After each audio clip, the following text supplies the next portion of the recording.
Welcome to the Sage of Three Paths podcast. We are three brothers who use this space to talk about a range of topics. Anything from politics, race, anime, and pop culture. Each giving our own perspectives and opinions. I'm the youngest, Mo Jana, also known as Junior Lab. I'm the oldest, Okello, but my brothers call me AJ. Middle child Oz, aka Wizard King.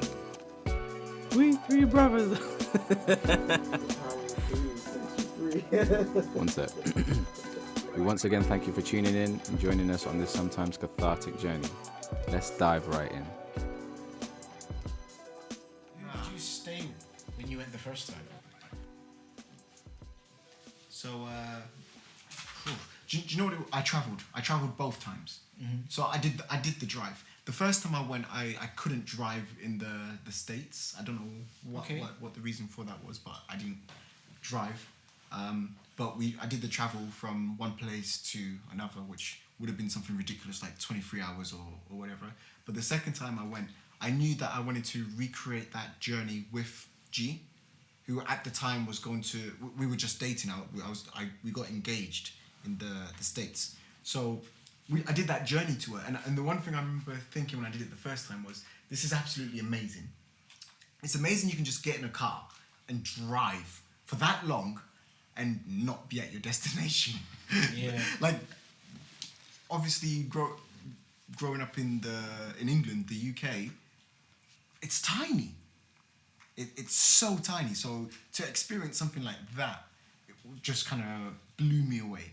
And I knew I wanted to do that with G, so I took her on the same journey, but this time I drove as well, which was quite crazy, because obviously it's the other side of the road. So that was weird. At one point I was driving on the wrong side of the road, and I had like an uncle and an auntie in the car, like, hey, go. I was like, "Ah!" I was so confused. I was like, who let me drive this car? Who? No, but the States was great, and coming from a big family was great. But at the same time, I feel like growing up in the UK, predominantly with mum's family, we didn't spend, because most of your family, dad, is in the States or across Africa or across the world. But with mum, it was mum, grandma, and when mum and dad split up, we predominantly was growing up in mum's circle of family. So it was more compact, which is why perhaps that we prefer that. Like, I do love that big craziness of loads of family and whatnot, but I do love that small compact as well. So for me, it's not like one's better than the other. I'm quite pleased that we're lucky enough to have both. Yeah, 100%. We're lucky enough to have both. 100%. So I'm hoping that for like our children, we'll be able to do the same thing for them. Let them know, like, because it's nurturing, that small compact. Because I can imagine, Dad, for you and your siblings growing up, there was a lot of opportunities to go against rules because there's just so many of you. So like an example would be to sneak out. It wouldn't be too difficult if there's 13 of you. If someone just kind of like, say to one of the other siblings, hey, make an excuse for me while I slip out. Whereas if it was us, because it's just the three of us and it's a small space, if one of us is missing, it's where is he? What's going on? What's going on? Osman, go and get the belts from upstairs. I can't find it, man. Well, really, it's not, even though there was so many of us, it still wasn't easy to sneak out because there's a roll call. Okay. Yeah. Okay, to be fair, Yeah, that old has school. That had Old the school. proper African upbringing. Yes, there's a roll call. You know, I mean, growing up in Africa, you don't have to be told what you have to do. You know what time you need to get home, so you get home. So it's not a case of, I'm thinking about it. You just know I have to be home 2 o'clock, you're home 2 o'clock. Doesn't matter where you are. I find it hard to believe though, Dad. No, I'm saying, 007 was not able to sneak out. No. I know. He signed an NDA. I find it hard to believe. I don't think. No, it doesn't matter how tough things are, you still find a way. Because all you have to do is to wait for the roll call. Yeah, once that's done, And it's then done. you jump over the fence. Or you wait when everybody's asleep, like what we kind of do sometimes. Wait when everybody's asleep, open the gate, and then take my grandfather's car. We'll push it out of the gate. With nothing happened. You just push it out of the gate. You don't start the car until you're outside, Down the road. far down the road. Then you start the engine. 007, yeah, for sure. Tactics. For sure. Do you know, there's this funny thing that of growing up, being a kid, thinking that the adults know everything, or how the adults are right. You know, your dad, your mum, and all these uncles and whatever, they're right. And I remember growing up after your mum had split up, especially in my teenage years, I had like an anger towards you, towards mum, towards the situation of you guys breaking up. And it was not until I started to get to about in my mid-20s where, you know, the penny dropped. It was like, wait a second. They're just people. In fact, at the age I am right now, they had 2 kids. And as I got older, I was like, wait, these people had 3 kids by this point. And I look at myself and I just look at like how life is. And then I try and think of that situation where it's like, all right, so this guy came to the UK 22? How old were you when you moved here? Not even 22. How old? 21? Hey, yeah, we're gonna start trying. He's trying to work it out there. He's trying to work it out. He legal. That's why. That's why I asked at the beginning, just to make sure. So Dad came here when he was 21. Okay, he's got 1 kid back in Africa, myself, and Before you were born. so you came before I was born. So Mum was pregnant with me, and you came, right? And it was the first time for you to come and live in the UK, or spend a long period of time in the UK. Had you come previously? No. Right. Okay. I had been outside, yeah, Okay. to Germany. Right. Yeah. And You how can long see were you out for? You can see how the roots, you know? Yeah, I know. Full circle. Full circle. Don't let 007 use his Jedi mind tricks, yeah, To lead us on and track. derail off of himself onto me. on track. Listen, we may share the same first name, but nah. So that's 21. Come to the UK, okay? A young, handsome black guy. Janet. He's got swagger about him, and you got your brothers around you who also have that same swagger as well. Like, women would have been crazy. Especially back then, you know, it's like, this foreign, sexy black guy.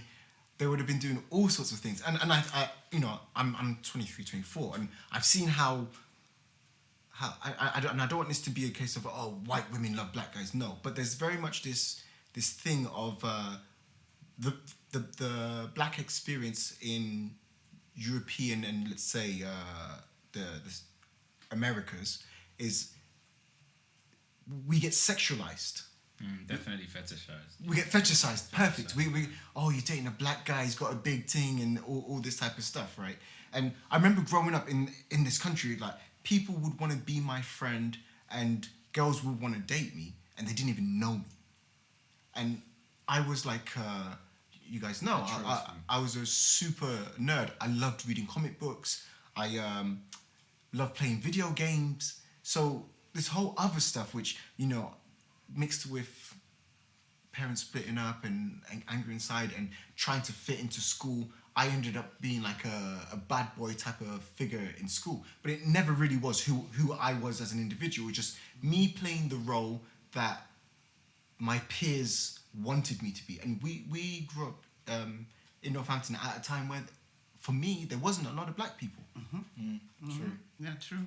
Mo, I know as you got older, more came, so you were able to.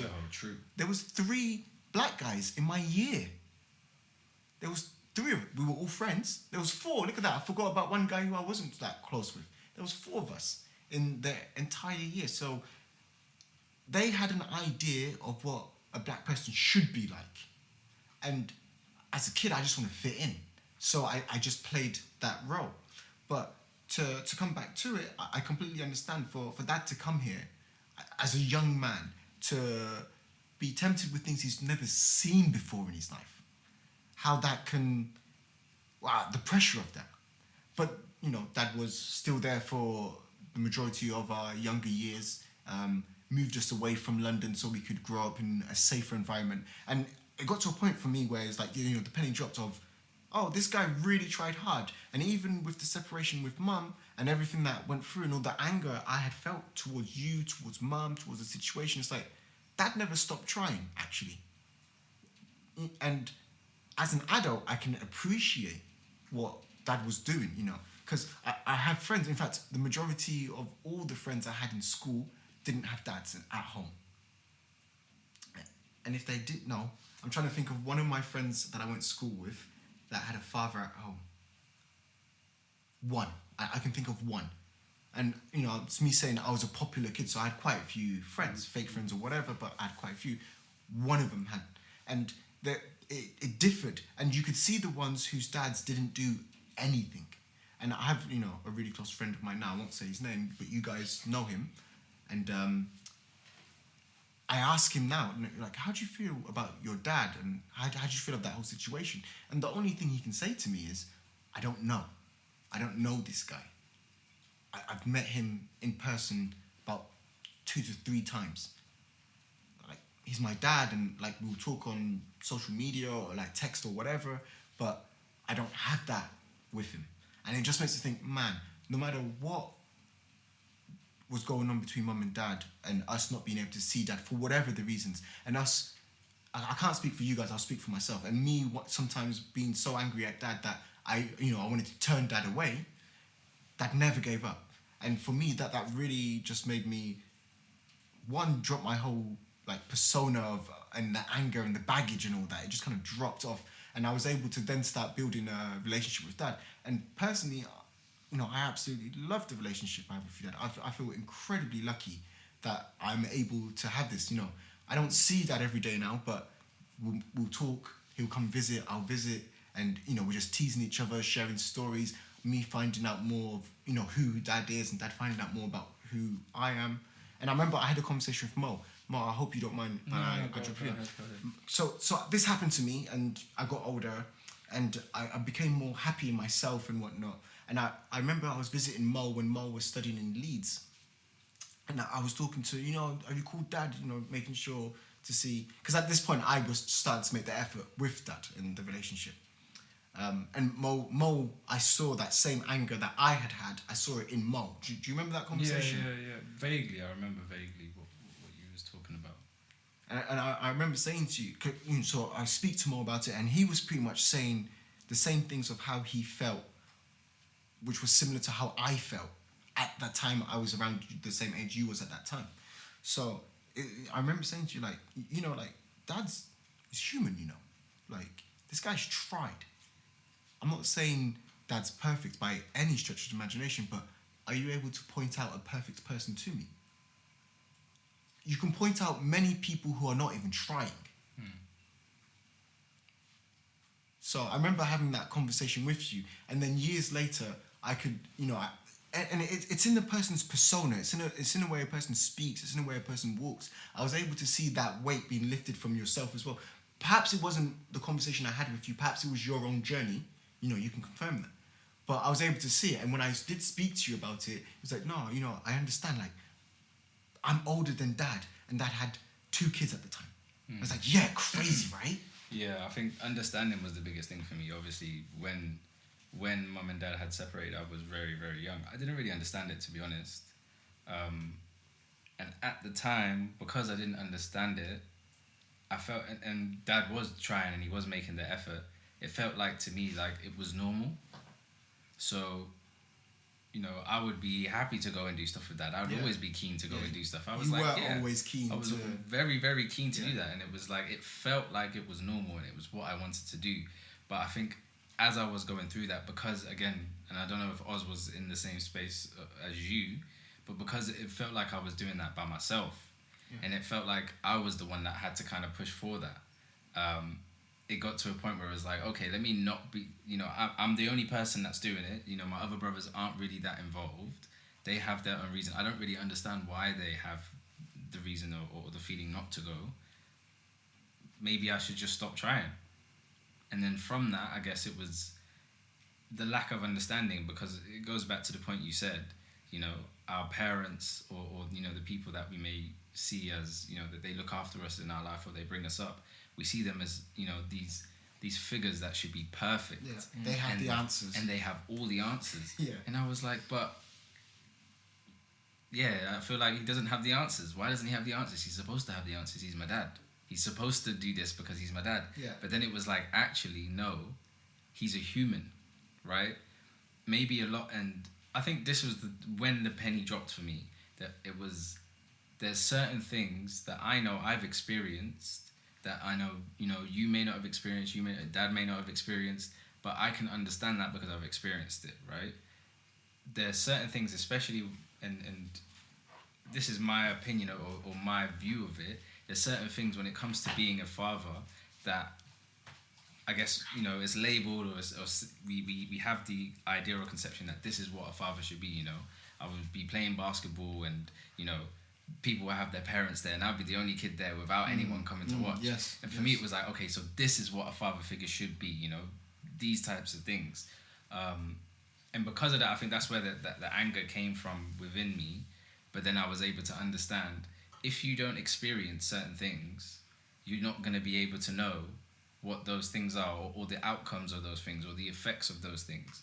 And I just felt like it was not so much a dad thing. It was more of I also need to make the effort in giving him the opportunity to have these experiences. Yeah. Because I would stop inviting him to games. Yeah. You know, maybe if he doesn't come once, you know, he's not a perfect person. He should have came the first time. I'm not going to invite him to any other games. I just felt like that was a very closed-minded and childish way of thinking, and it was only detriment to our relationship. But yeah, 100% growing up now, and I guess I can look back, I understand why I went through that. I didn't understand the situation, but definitely after having that conversation with you, and I was able to kind of put it more in perspective, be able to understand more. I just think it helped me grow as a person wholeheartedly. Yeah. I was able to kind of have that perspective, and it broke down a lot of walls, you know, about the real meanings of life and how to have genuine relationships. And I feel like that's when even me and mum came so much more closer, because I always felt like, yeah, me and mum were cool, but, you know, we don't have a super close bond. Whereas now, I would say that mum is 100% one of my best friends. You know, to be able to have those just genuine conversations where you could just be open and just really give what you feel and not have to think, you know, I have to watch what I say, or maybe I have to say what you're gonna feel is the best thing for me to say. So yeah, I think it just helped change my whole view on life. Yeah, for sure. Yeah.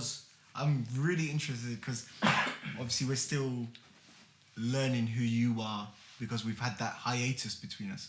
But what was your take on the whole growing up with separated parents, and also did you make peace with it, or did you never have that?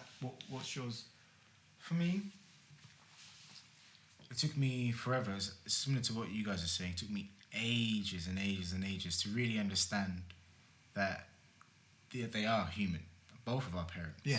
That they're not God, judge, jury, Executioner. Although, as a kid, I thought mum was all 3. 100%. That was one of the first things you said to me that I remember when I first came to see you out in Spain. I don't know if you remember us having that conversation. But when you said that, I was like, oh, he's also on his journey to understanding. Yeah, 100%. 100%. It took me ages. And as you say, it's last year or the year before, that's when I really sat down to say, like, self-reflection, to be like, okay, you're at this point now. Whose fault is it? Or is there blame to be cast? If there's no blame, then trying to understand the situation and then try and proceed forward.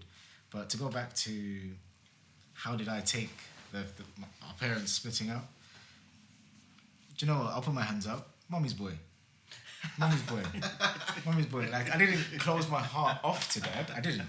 But in the same vein as yourself, I stopped making that effort and stopped allowing the opportunity because I was nice and comfy and happy with mum. And when I saw mum happy as well, especially when we would, in certain times, not completely annex him, but to shun dad, that would, in some ways, be a bonus points for mum. For mum, yeah, for sure. So for me, that was my main focus growing up. As long as, like, if we're focusing on just that relationship between our parents and everything, as long as mum's happy, then I think dad's gonna be okay. I didn't feel any particular anger towards it. I felt a little bit of jealousy, for sure, because when Mo was making the effort, he was getting all the cool things. He was getting all the cool stuff. He was getting for all the sure. cool stuff. Yeah. So there was a little bit of jealousy there. But there's certain things that I still remember that me and Dad did have our own sort of bonding moments and whatever. I remember this is Standards Barn, one of the first. Remember we lived next to that white family next door with the girl. Sarah. Says Yeah. every black person that lives in the Yeah, UK. I know how vague. I don't feel like we've Northampton, Standards Barn, but it's before Grandma moved to Stockmead. Exactly. Yeah. This one, yeah. Stockmead Road. So I remember, I might even be getting the house wrong, yeah, but Dad came home from work and I had a Game Boy, super old school, the one with like, before Game Boy Color, I'm talking about Game Boy, yeah? Yeah. The big grey thing, you're holding it. Yeah, for sure. So as I'm playing, I can't remember what game I was playing, but Dad came home with, I don't know where he got it from. He got it from the market, he got it from the shop, whatever. It came, just the cartridge itself, took it out of his breast pocket, handed it to me and said, yeah, go play. RoboCop. That's one thing, honestly, I will never ever forget. I remember the game. He handed it to me, boom. I was just like, damn, this is the coolest thing ever. But yeah, so for me, I'm trying to take the bitter with the sweet and trying to understand how we can all move forward. And as we're saying, it's only a year and a half ago, maybe 2 years ago, where I'm starting to really understand the depth of the journey it takes to view your parents as human beings, to realize that we're all doing the same thing.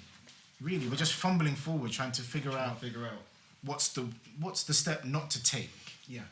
Because that's all we're doing, trying our best. Like even us with our young ones now, we're trying. We don't know all the answers. We aren't God, jury, executioner. Yeah. We're just fumbling, trying to make sure that these guys have as much knowledge and as many tools in their possession, so they can do 10 times better, or even one step better.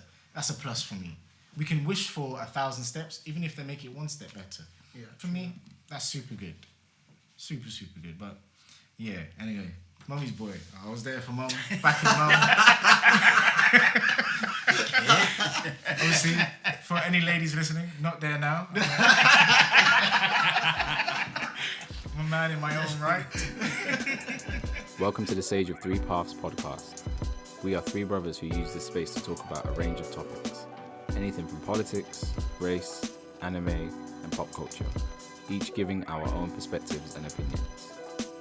I'm the youngest, Mo Jana, also known as Junior Lamb. I'm the oldest, Okello, but my brothers call me AJ. Middle child Oz, aka Wizard King.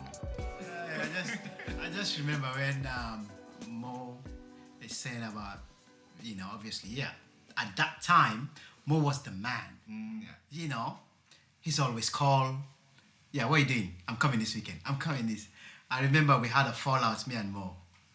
Okay, I think he will remember this, right? And the good thing about falling out is for you to learn from that fallout.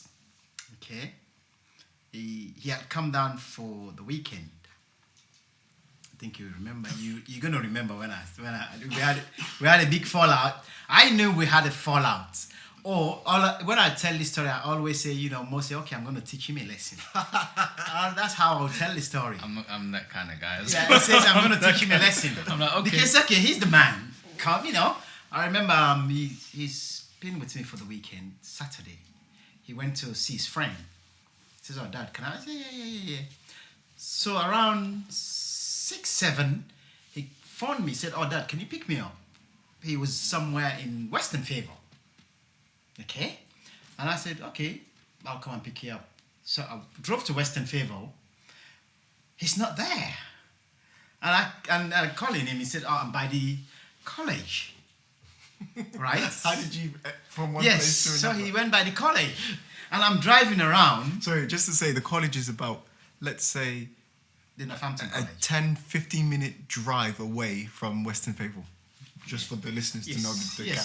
So I'm thinking, okay, I've drove from home to Western Favour. It's not there. He said, "Oh yeah, I'll just come to just meet me by the college."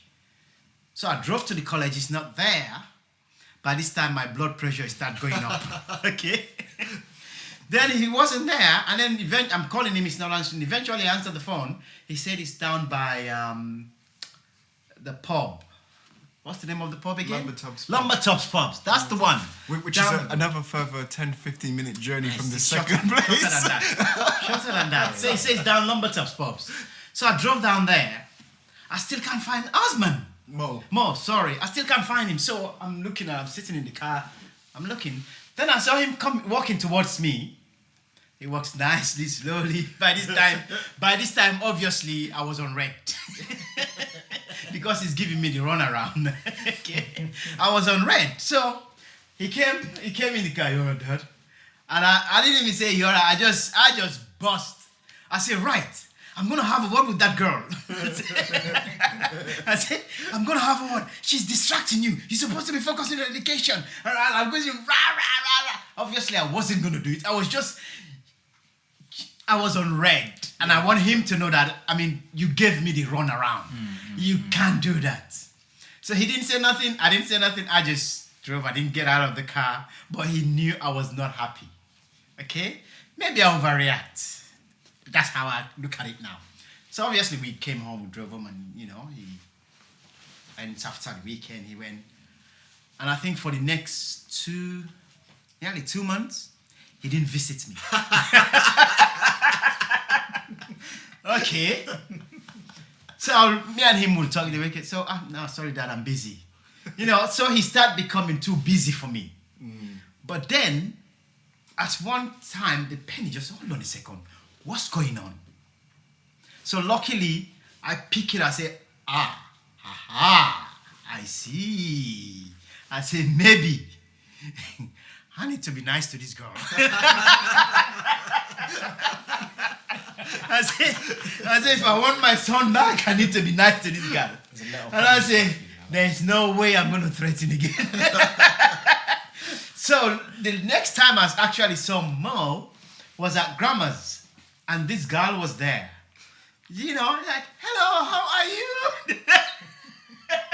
Yeah, it's probably best to. So to confirm, I do remember that. Yeah. 100%. Yeah. It was one of them situations where you say you're somewhere, but you're not there, and you're running there. And because eventually I had seen Dad, I was like, okay, act cool and just walk. Because you've been running this whole time. You've been running this whole time hoping to meet him. And you could be like, "Oh, Dad, I tried to make it easier for you because I'm closer." Little did I know that Dad, when he drives, he's gonna get from A to B very quickly. He's not gonna mess about.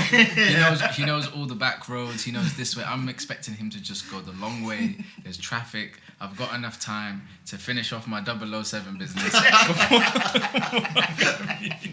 before I come and meet him. Little did I, yeah, definitely did. But yeah, I do remember that moment, and I remember at that time I think it was a shock to me. That was the biggest thing, because I was like, I'm used to getting this from Mum. I've never got this from you. Yeah. So, like I'm used to being in trouble with Mum a lot, but there was only once I got in real trouble from Dad, and I never forgot it. And I was so scared. The next day, I came downstairs in the morning. I sat down like shaking, like not knowing what to say. Dad comes in and goes, "You're not gonna say morning to me?" I was like, "Morning, Dad." it's like apart from that, never did you get in trouble with Dad. Never. But Dad, now that you've heard how it was for us with how the breakup was and how we were feeling, how is it for you? Like, because for me, it was always thinking of if I put myself in Dad's shoes. But to hear it from the horse's mouth, how was that like? First of all, how was it like coming to the UK as a young man and a family back home and all that? It was good. Obviously coming from Africa, we all want to we look at this part of the world as The opportunity. land of Adam. an opportunity, for you to develop yourself and your family. And, in the process, whatever you're able to gain in terms of education, in terms of general knowledge, in terms of just self-development. So, yeah, it was cool. And for me, lucky, I already had siblings here. And they were doing okay. So when I came, I lived in a house where there was, like you say, 5 black men, hot black men. Even within the community, our community. You guys were the cool guys. We were the cool guys. We were the guys that get talked about. Because we were not doing the norm. Like you say, obviously, come back to doing the norm. We were not the guys doing the norm. We were not the guys that, will go to work. We were all single, all of us. You weren't single, Dad. We were all single, technically. You were technically single. Technically single. Yes. We were all single. Okay? So we go to work. We don't have no responsibility. So all the money we earn, we go to shops and buy expensive clothes. Those days, I don't know whether if you guys will be able to rewind. They had this drama program called LA. No. Yeah, and they all dress this fancy suits and stuff like that. So we used to and it was there was a lot of black guys on that drama. So we used to portray ourselves like those. And then the norm that we didn't used to do, obviously when you're in the community, they always do parties and stuff like that. We go to parties, we go to nightclub, which is not the norm as well for our community. So we used to do things like that. And among us, there's only one of us that had a driver's license. So come weekend, we'll hire cars, and then he drive around. So obviously, just imagine growing up, in this country, black man, young from Africa, they expect you to just education. Yes. And then we were just there enjoying ourselves. And it was interesting. A lot of bad things get said about us, but the proof is in the pudding. Because obviously people will always try to criticize you, And I think from then on, Johnny, a lot of things improved. There was a lot of things that I can look back now and think, okay, yeah, it was tough towards the end because eventually, you start getting tired of a lot of things, and I was thinking you were there, your mom, and she joined us. Mr. Londoner, Osman came to the scene, and when Osman was born, things were hard, very, very hard. But again, I think earlier on we were talking about a situation whereby, you have to make a call to say, you take care of the little things, I take care of this, So during those process, we got to a situation whereby we have to make a decision based on what is good for your child, which a lot of us don't do within the black community, because I remember Osman, we used to take him to a childminder for Monday morning and pick him up Friday. Which was tough, really, really tough. Because imagine, So he would stay there for the weekday? The whole week. Oh, wow, okay. Yes, that's what I say, when Osman was born, things were really, really tough because we had to go to work. So it was a case of Monday morning when we go in, I drop him off, and then Friday when we finish work, I pick him up. Wow. Yes. Did you know that? I didn't. Yeah. I mean, perhaps it's something that we've discussed or heard of. Yeah. In the past. So yeah. So that's what we used to do. Drop him off Monday, pick him up Friday, and then obviously women think differently. Obviously, the kind of he's not well looked after. He's not this, he's got rash, or they only change him. When you go, childminder, they always have this perception. They only change him when we're coming to pick him up and stuff like that. All the food you take, they don't feed him. And in the end, I have to make a call. Say, well, this is the deal. You stay home and look after him. I'll go bring the bacon. So again, you come back to what I said. When you get to a stage in life where somebody has to, hold the bull by the horn. So we came to that decision whereby I said, okay, I'm going to go and work because you have to look at who is bringing in more money. It doesn't matter whether it's the man or the woman, yeah, sure. And then your mom decided to stay home to look after husband because it works out better financially for you too because you're not losing a lot of money. and then at the same time it works out better for looking after your child. That's why I always say for us, the best thing that happened to us in terms of bringing you guys up is when grandma joined us. That was the best thing. Shout out Mommy Sandy. Yeah. Yeah. That was the best thing. Because then, coming from a teacher background, it just make it easy for us. We didn't even have to worry about anything. So we had so much free time in our hand, we had more. Well, so I completely understand that because in a way, I said G and we are trying for another child now, but to find the opportunity to, our second, my second child, with him staying in the same room as us in his crib, we don't have an opportunity for anything.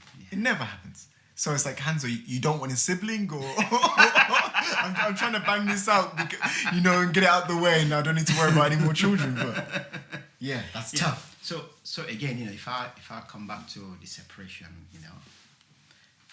I think prior to that, it was tough because I think what I learned from that, sometimes it's easy to say. When you're in a union, okay, you always have to remember, in a union, you're there for your happiness, okay? If it's going to work out, it will work out. If it's not going to work out, yes, somehow, where children are involved, it becomes a little bit difficult. But sometimes what happens, you cannot hold on to, put your happiness on hold, and then it causes more damage in the process. Okay, because I know for us we tried to patch things out. Well, I'll speak for myself personally. I tried, because I get to that stage where no. I say, we're gonna continue. But then it wasn't gonna be a healthy environment. Yes, because both sides have to be willing to try. But when both sides not willing to, then it becomes a little bit difficult. So yes, I mean, for me at that time in my life, when it happened, at that time, I'd already retired. Kind of calm, I just more family orientated now. Yes, was I very good when we were in London? No. I was young when I moved to London. I can understand. So when I end up having a wife, I was still young. I still have people that were still hanging around me. So moving to Northampton is like, okay, no, I need to focus on the family. So for that to, for that not to work, becomes a little bit difficult. So even when eventually, the decision was made, and I think one thing that's, like you say, you always have to keep fighting. I remember during this, after we separated, I moved to Milton Keynes. Oh, I didn't know that. Yeah, I moved to Milton Keynes. So you moved to a completely different town, city. Correct, completely different town. Closer to London. Because I just couldn't deal with it. The only way I thought I could deal with it was just to move away from Northampton. Right? And I moved to Milton Keynes. I think I spent about a month there. And I think, nah, I'm going back. No, it ain't gonna happen. I'm not gonna run away, because I realized I was running away. So I came back, and I've ever been around. Yeah, we've went through different difficulties, but such is life. It has to happen. But if I always advise, if it's not working, even if there are kids, if it's not working, you don't waste each other's time and the kids. Let it be. Que sera, sera. Yeah, I mean, it's a tough one, because being a married man now, of course, I guess I'm still in the honeymoon period for my marriage. I mean, I've been with you for some time, 6 to 7 years now we've been together. I mean, we've been married for over a year. Yeah, that's about right. And because we had that friendship formed in the 5 years before, it's something we had discussed, and it's like, no, if we're getting married, that's it. I don't care if one day you hate my guts, we're not getting a divorce. we're not going to do that. My parents divorced, and I don't want to have my children to go through that. And I'm still very much of that thought now. Like, I can't imagine a possibility where her and I are unable to see eye to eye, or, because, no, of course we don't see eye to eye sometimes, but unable to work through things. I can't see it right now, and I understand it's the honeymoon period that I'm still in for my marriage. Her parents have been married for 30 plus years. And it's different because she's from the Asian community. So it's completely different in terms of what's culturally accepted and whatnot. But they did separate for some time, and they got back together. And when they did separate, the effect it had on her very tight-knit family, she is aware of how bad it can be. So she's on the same mind as me. But I know for a fact now, my mother-in-law has this love-hate relationship with her husband, my father-in-law. She finds him incredibly annoying. Yeah. But if he goes for long periods of time, she misses him like crazy. And like G and I will look at them sometimes and be like, we're probably going to end up like that one day. Like, you're probably going to hate my guts and I'm going to hate your guts. But we're not going anywhere. It's like, that's fine. If we can achieve that, that's a win. So I would like to think the possibility of separating doesn't happen, but of course, life is life. Huh? Anything's possible. Yeah, true. And on that note, I don't think you've introduced yourself, Dad. Would you like to let the people know who they're talking to? Yeah, who our guest was this episode. Because not everyone can call you Dad. Yeah, well, everyone can call me Dad, or they can call me Dan. Yeah.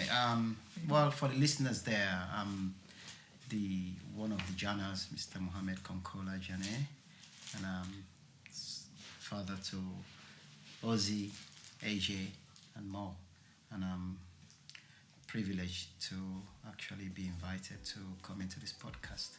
Well, I wasn't invited. No, you were blackmailed. I was forced. 007 got 007. 007 I may got not have all these 007. skills, but I have some of these skills for sure. You know, some of the lyrics I wrote one time, because that name, 007, you know, one thing I wrote, I said 014, I'm 2 times better. 2 times 007. Yeah.